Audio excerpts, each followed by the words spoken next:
Today we're looking at the Alpine Butterfly loop, which is a wonderful inline fixed loop knot. We're going to start with tying this knot in the bite because that's the way that it's used most often. So the simplest way to tie it in the bite is simply to wrap around your own hands 2 times, leaving a space. Then we're going to bring that third one in the middle. So this is our third wrap. And from here, we simply take the rightmost over 2, and then grab it from underneath, bring it under 2.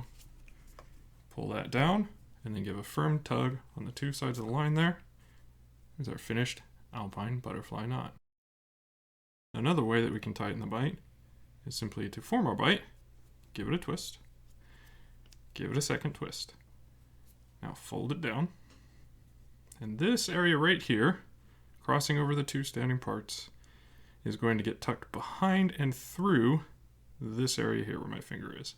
So we push it through to the back, we pull it up, give a tug again, and there's our finished Alpine Butterfly loop.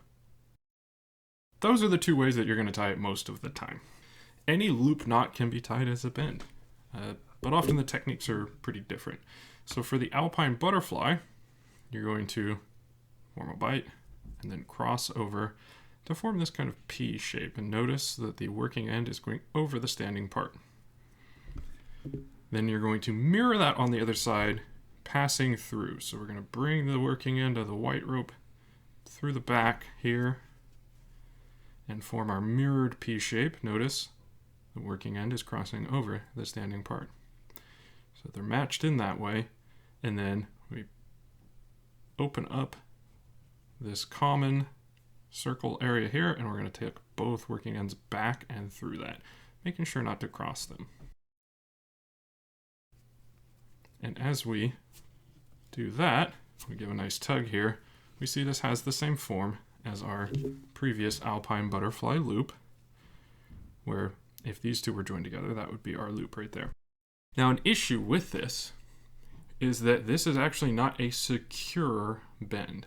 So for a bend to be secure, that means that it should actually not slip at a tension lower than is sufficient to break the rope. So if you're pulling on this, what should actually happen is that the rope should snap as it enters the knot before the ends pull through. That is not true of this. There's actually a great video on YouTube by a channel called How Not To, where they test the loop form of this knot, and they find that it pulls out before the rope breaks. So do not tie this as a bend. This is for instructional purposes only, just for understanding the composition of this knot.